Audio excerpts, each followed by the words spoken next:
Je ne sais pas si la loi de l'attraction vous parle. Moi, je découvre ce concept depuis quelques années. Et j'avais un peu du mal à l'intégrer au début parce qu'on n'est pas forcément toujours positive, on n'est pas forcément toujours dans de bonnes énergies. Donc on est souvent, voilà, quand il y a quelque chose qui ne va pas, on se dit mais pourquoi ça m'arrive, oh. Voilà, quand on est un peu en retard à cause du métro, oh, comme par hasard, ça nous arrive tout le temps. Bon, c'est notre côté un peu français, hein, faut se l'avouer un peu.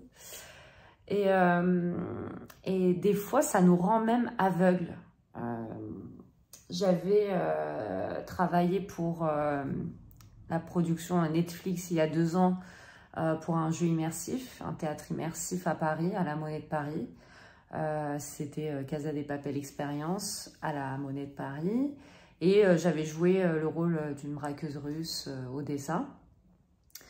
Donc la première fois, j'ai lu le scénario, ça m'a beaucoup plu. C'était un tout petit rôle. Et donc, on a fait les essais au début et ils ont vu un peu tous les personnages, comment ils jouaient. Et au final, ils ont décidé de changer le scénario pour me donner plus de répliques. Je me dis, oh, génial. Ils ont dit, ah, c'est une partie quand même assez intéressante, celle que vous faites, parce que, voilà, c'est un jeu normalement qui est très sérieux, mais vous apportez ce côté comique. Vous êtes à la fois méchante, mais aussi sympathique, comique, et c'est génial. Donc, on va vous donner quelques répliques de plus. Super, moi, je suis hyper contente. Voilà, il y avait le producteur de TF1 d'époque et donc d'autres membres de la production Netflix qui me félicitent. Voilà, ils venaient de temps en temps un peu voir comment ça se passait. Et moi, la seule chose que j'ai dite à ce moment-là, c'est merci. Thank you so much. Et je me dis, mais voilà, typiquement à ce moment-là, j'étais aveugle. Je ne voyais pas du tout cette opportunité qu'on me donnait. On me rajoute des répliques, on me complimente mon jeu.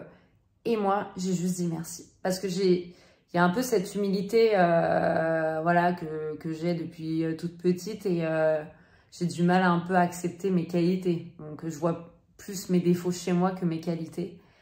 Et je me dis, mais Célène, pourquoi tu n'as pas donné de carte de visite? Pourquoi tu n'as pas pris leurs coordonnées? Pourquoi tu n'as pas donné tes coordonnées? Et c'est vrai que pour moi, c'est ça la loi de l'attraction aussi. C'est que parfois, on fait des choses avec passion, avec amour.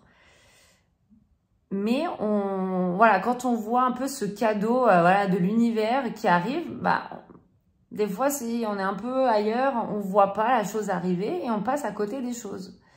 Bon, heureusement, pour moi, les opportunités, ça n'arrive pas qu'une fois dans la vie. Voilà, j'aurai forcément d'autres opportunités, en tout cas, je l'espère. Mais typiquement, c'était un des moments de ma vie où je me dis, mais j'avais une opportunité à saisir et je suis passée à côté. Et c'est pour ça que je travaille beaucoup sur moi, à être beaucoup plus attentive à mon entourage. Qu'est-ce que je peux leur apporter? Qu'est-ce que ces personnes peuvent m'apporter? Et c'est comme ça qu'en fait, qu'on développe aussi des relations humaines. Je ne dis pas que tout est par intérêt ou quoi, bien sûr, mais il ne faut pas non plus être aveugle. Voilà, c'est ça que je veux dire. Donc, soyez attentifs un peu, regardez autour de vous ce qui se passe et ouvrez grand vos yeux et aussi votre cœur.